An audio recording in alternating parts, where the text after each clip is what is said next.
Okay.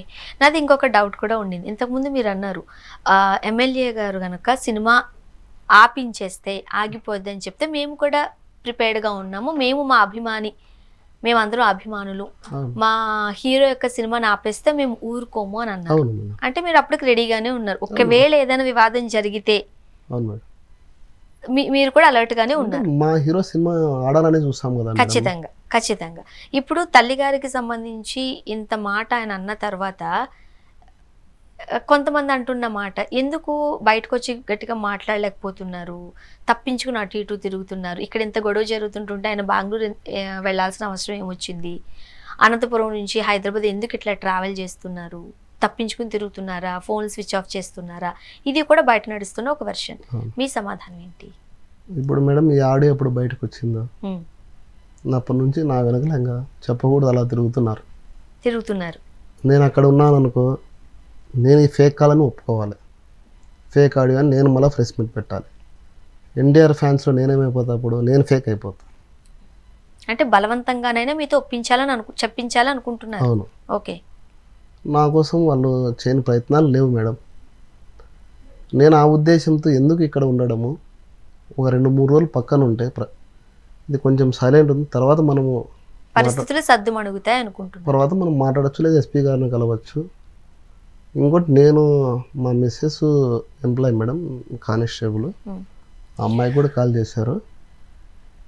ఆ అమ్మాయి కూడా బాధలో ఉంది, ఎప్పుడు ఏం చేస్తారనే టెన్షన్గానే ఉన్నారు. ఇప్పుడు నేను పార్టీకి పనిచేశాను మేడం. పార్టీని బజారుకు తీసుకొచ్చే ఉద్దేశం నాకు లేదు. నాకు మా హీరోని తిట్టడం ఒకటి, నన్ను తిట్టడం ఒకటి బాధ వేసింది ఎమ్మెల్యే గారు. పైగా మళ్ళీ నాకు డబ్బు ఇచ్చామని రూమర్స్ చేస్తున్నారు. అది ఏమనేది అర్థం కాలేదు. ఇప్పుడు నాకైతే ఎమ్మెల్యే గారి నుంచి అయితే ప్రాణం అయితే ఉంది మేడం. వాళ్ళ బామర్దులు చేస్తున్నారు ఫోన్లు. ఓన్లీ నైట్ నేను 1 అవర్ ఫోన్ ఆఫ్ చేశాను, 170 మిస్డ్ కాల్స్ పడ్డాయి మేడం. ఫోన్ ఆఫ్ చేస్తే మా కుటుంబ సభ్యులంతా, ఎందుకు నీకు అవసరమై రాజకీయాలు, ఈ సినిమాలు అనే వాళ్ళు భయంలో ఉన్నారు. ఓకే. నాకు బ్రదర్స్ ఉన్నారు మేడం, వాళ్ళు కూడా ఎందుకన్నా మనకి ఊరికి ఇది అనే యాంగిల్లోకి వెళ్ళిపోయింది మేడం. ఇప్పుడు మరి జూనియర్ ఎన్టీఆర్ గారిని మీరు ఏమైనా కలిసే ప్రయత్నం చేస్తున్నారా? లేదు మేడం, ఈ ఇష్యూలో ఉన్నా కదా, ఎప్పుడు కలుస్తాను మేడం. కనీసం ఫోన్లో కూడా లేదు, మాట్లాడలేదు. నేను ఫోన్ ఆఫ్ చేశాను కదా మేడం. ఓకే. సో ఎవరి ఫోన్లో నుంచి కూడా మీకైతే కాల్ అయితే రాలేదు? నేను యాక్చువల్గా ఫోన్ ఆఫ్ చేశాను మేడం. మీకు చెప్పాను, మార్నింగ్ వచ్చాను హైదరాబాద్కి. అంటే ఈ ఇన్సిడెంట్ తర్వాత మాట్లాడాను, మా ఫ్యాన్స్లో కొంతమంది పెద్దలతో మాట్లాడాను మేడం. ఓకే. మాట్లాడాము, మరి మాట్లాడతాం కొంచెం. డైరెక్ట్ గా జూనియర్ ఎన్టీఆర్ గారితో అయితే మీరు ఇంకా మాట్లాడలేదు? ఇంకా మాట్లాడలేదు మేడం. లేదు, ఇంకా మాట్లాడలేదు. ఓకే. సో ఈ విషయానికి సంబంధించి ఓ పక్క మీకు బెదిరింపు కాల్స్ వస్తున్నాయి, మీ ఇంట్లో వాళ్ళని బెదిరిస్తున్నారు, మీకు ఖచ్చితంగా ప్రాణహాని అయితే ఉంది అని మీరు నమ్ముతున్నారు. అవును. సో పోలీసులు కూడా మీరు అప్రోచ్ అవ్వాలనుకుంటున్నారా? అవును, రేపు ఎల్లుండి వెళ్తాను మేడం. ఎస్పీ గారిని వెళ్ళి కలుస్తామన్నాను. ఓకే. ఇప్పుడు మరి మీ నెక్స్ట్ ప్లాన్ ఏంటి? ఏం చేద్దాం అనుకుంటున్నారు? ప్లాన్ ఏముంది మేడం, మనం ఎస్పీ గారిని కలవడము, నా కుటుంబాన్ని నన్ను నేను రక్షించుకోవడము, అంతకంటే ఏముంది మేడం. ఇంకా మీరు ఎమ్మెల్యే గారు ఇంత జరిగింది కాబట్టి అఫ్ కోర్స్ కోపంలో ఒక్కొక్క టైంలో నోరు జారి మాట్లాడేస్తూ ఉంటారు మనుషులు, హ్యూమన్స్ కాబట్టి, క్షమాపణ చెప్పాలని ఏమన్నా కోరుకుంటున్నారా? మీరేం ఎక్స్పెక్ట్ చేస్తున్నారు? నేను అతని నుంచి ఏమి ఎక్స్పెక్ట్ చేయలేదు మేడం. ఓకే. మొత్తం అనేసాక ఇంకేముంది మేడం. ఇప్పుడు మా అభిమాన హీరోని తిట్టారు, వాళ్ళ తల్లి గారిని తిట్టారు, నన్ను తిట్టారు, ఇన్ని తిట్టారు, ఇంకేం సారీ మేడం. ఓకే. సో మీకు సారీ కూడా అవసరం లేదు? ఏమవసరం మేడం. మీ బ్రతుకు మిమ్మల్ని బతకనిస్తే చాలు. ఓకే. సో దీనికి సంబంధించి ముఖ్యంగా మీ అమ్మగారు ఏమంటున్నారు? మా అమ్మగారు బాధపడుతున్నారు మేడం, ఏడుస్తున్నారు ఫోన్ చేసి. మీ కళ్ళల్లో కూడా నీళ్ళు వస్తున్నాయి. అంతే కదా మేడం, తల్లి అంటే ఎవరికైనా.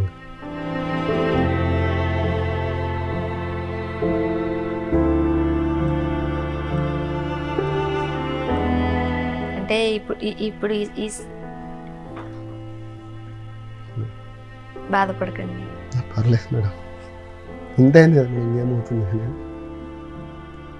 అంటే మా నాన్న ఎక్స్పైర్ మేడం.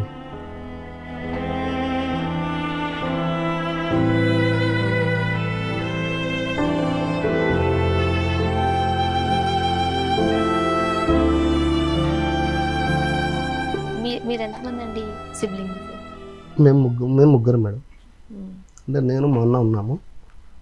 మా ఫాదర్కి 2 వైఫ్లు మేడం, ముగ్గురు బ్రదర్స్ కలిసే ఉంటాం. కలిసే ఉంటారు. అంటే ఫ్యామిలీస్ సపరేట్ ఉన్నా కానీ అన్నదమ్ములు అయితే కలిసి ఉన్నారు. అంటే మేము ఏ ఫంక్షన్ ఉన్నా ఏది ఉన్నా కలిసే ఉంటాం. అంటే ఇప్పుడు ఆ వ్యత్యాసంతోనే కదండి ఈరోజు జూనియర్ ఎన్టీఆర్ గారికి సంబంధించి అవును వాళ్ళ అమ్మగారికి సంబంధించి ఇంత మాటలు వాళ్ళు మాట్లాడగలుగుతున్నారు. అవును అది ఏ తల్లికైనా బాధే. అవును ముఖ్యంగా వాళ్ళ నాన్నగారు ఉండుంటే ఈరోజు వాళ్ళ నాన్నగారు ఉంటే వీళ్ళు మాట్లాడేవాళ్ళ మేడం ఈ మాటలు. వాళ్ళ నాన్నగారు ఉండుంటే అమ్మగారికి ఆ పరిస్థితి రాదు. తోడుగా ఉండాల్సిన బాధ్యత ఇప్పుడు జూనియర్ ఎన్టీఆర్ గారికే ఉంది. ఫ్యాన్స్గా మీరు ఆయనకి చాలా తోడుగా నీడగా ఉంటున్నారు. ఇందులో ఒక తల్లిని అన్నప్పుడు ఇప్పుడు మీ తల్లి గారి బాధ కూడా అదే. మా అమ్మ ఒకటే అంటుంది, మరి ఏదో జరిగింది ఎందుకు మనకనే, మా అమ్మ అదుగా వీళ్ళు ఏమన్నా చేస్తారా అనే భయం. భయం. ఏం కాదు అంటే మన హీరోనా అభిమానం అనేది పక్కన పెడితే ఒక తల్లి గురించి మాట్లాడినప్పుడు మనకి ఎలాంటి సంబంధం లేకపోయినా మనం స్టాండ్ తీసుకుని మాట్లాడాలి. అందరం భయపడి పారిపోతూ ఉంటే రేపనరు నేను కూడా ఒక తల్లి. ఇంకోటి మేడం, ఇప్పుడు నన్ను భయపడమనేసి అందరూ భయపడేసి నువ్వు పెట్టేసి ఏమైనా చేస్తారనేసి అందరూ అంటున్నారు. ఇప్పుడు నేను ఇది బయటకు వచ్చాక ఈ రికార్డింగ్ నేను నా అభిమాన హీరోని నేను బ్లేమ్ చేసినట్లు అయిపోతుంది. అంటే నేను తప్పుగా హీరో మీదకి నూకాను అనేది పోతుంది మేడం. నా వర్షం నేను ఎందుకు భయపడాలి మేడం? నేనేం తప్పు చేసినా? కాల్ చేసి తిట్టిండేది అతను.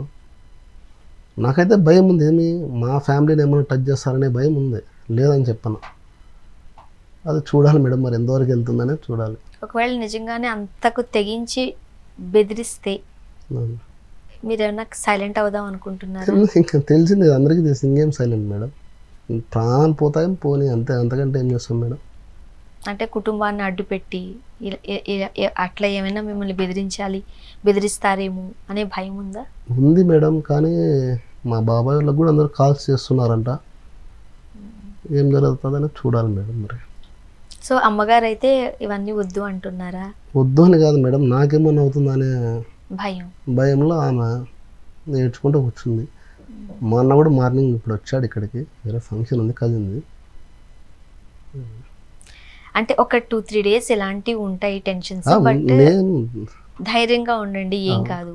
మనం ఉన్నది సొసైటీలో. ఇప్పుడు ఎంత జరిగిన తర్వాత అందరికీ తెలిసిన విషయమే ఆ రోజు ఏం జరిగింది, ఆయన ఏం మాట్లాడారో మీ సమాధానం ఏముంటుంది అని. సో మీ తల్లిగారి భయం కూడా ఒక రకంగా చెప్పాలంటే కొడుకుకి ఏమవుతుంది అని ఒక టెన్షన్ ఉంటుంది కాబట్టి మీరే ధైర్యం చెప్పాలి. ధైర్యం చెప్పండి. చెప్పాను మేడం. ఎప్పుడు వెళ్దాం అనుకుంటున్నారు మళ్ళీ అనంత? రేపు వెళ్తాను మేడం. వెళ్ళి మీరు కూడా పోలీస్ స్టేషన్లో ఎస్పీ గారిని కలుస్తాం. ఒకవేళ నాది ఆ వాయిస్ ఫేక్ అయితే నా మీద చట్టపరంగా ఏ చర్యలను తీసుకోమనేసి ఒక రిప్రజెంటేషన్ ఎస్పీ గారికి ఇస్తాను. అలాగే నేను కాల్ చేశాను, ఎమ్మెల్యే గారు నాకు కాల్ చేశారనేది కూడా ఎస్పీ గారిని బయటికి తిమ్మని అడుగుతాను. నేను మాట్లాడాను, ఎస్పీ గారు నన్ను మాట్లాడారని కూడా బయటికి దిమ్మని ఎస్పీ గారిని అడుగుతాను మేడం. అంటే ఇదంతా ఫేక్ అయినా మన కాల్ లిస్ట్ లో మనం ఏ టైంకి ఏం మాట్లాడేమనేది వస్తుంది కదా. మీది వాట్సాప్ కాలా లేకపోతే నార్మల్ కాల్ చేశారు మేడం? Normal call. సో ఖచ్చితంగా కాల్ రికార్డింగ్స్ లో వచ్చేస్తుందిగా. అదే మేడం, అదేంటుండే మేడం. ఇప్పుడు నేను చేసింటే నేను భయపడాలి కదా, అదని చేశాడు. మళ్ళీ ఇదేం మళ్ళీ ఫేకు, ఇది ఫోరెన్సిక్ పంపించాము, ఫోరెన్సిక్స్లో ఇది ఫేక్ అని వచ్చింది. అప్పుడు నేను ఫేక్ కావాలి. ఇంకా టెన్షన్ పడకండి ధను గారు, టెన్షన్ భయపడకండి, ముఖ్యంగా బాధపడకండి. నాకు తెలిసి మీరు ఈ ఫైట్ చేస్తున్నందుకు బాధ కాదు, మీ అమ్మగారు భయపడుతున్నారు అనేది మీ కళ్ళలో స్పష్టంగా తెలుస్తుంది. ఏం కాదులేండి, ధైర్యంగా ఉండండి. ఈ 2-3 డేస్లో ఏమైనా ప్రెస్తో మాట్లాడాలనుకుంటున్నారా? ఫర్దర్ మీరు ఏం చేయాలనుకుంటున్నారా? మీ ప్లాన్ ఏంటి? ప్లానింగ్ ఏం లేదు మేడం, ఎస్పీ గారిని ఉంటే కలుస్తాము. ఓకే. అంటే హైదరాబాద్ వచ్చారు కదా, ఎవరితోనన్నా ప్రెస్ మీట్ పెట్టి మీ ఫ్యాన్స్ ఉన్నారు కదా ఇంకా జూనియర్ ఎన్టీఆర్ గారి ఫ్యాన్స్, అలా ఏమనుకోవట్లేదు. సో ఎస్పీ గారిని కలుస్తారు. Okay, thank you so much Dhanu గారు. ఒక రకంగా చెప్పాలంటే మిమ్మల్ని అప్రిషియేట్ చేయాలి. ఎందుకనంటే మన ఇంటి కష్టం కాదు కదా, మన అమ్మ అనలేదు కదా అని సైలెంట్గా ఉండకుండా, అది జూనియర్ ఎన్టీఆర్ గారనే నేను అనను. ఏ అమ్మకి జరిగినా, ఏ మహిళకి జరిగినా ఖచ్చితంగా స్టాండ్ తీసుకోవాల్సిన బాధ్యత మనందరిపైన ఉంటుంది. అలాంటి ఒక మంచి పని చేశారు మీరు. చూద్దాం ఏం జరగబోతుంది అనేది. మీరే చెప్పారు కదా, ముఖ్యమంత్రి గారు ఆయనకి సంబంధించి ఒక నివేదిక తెప్పిస్తున్నారు, వాళ్ళు ఎట్లా రియాక్ట్ అవుతారని. మీరు కూడా వాళ్ళని కలవాలనుకుంటున్నారు కాబట్టి నెక్స్ట్ ఏం జరుగుతుంది అనేది చూద్దామండి. థ్యాంక్ యూ సో మచ్ అండి. Thanks for coming.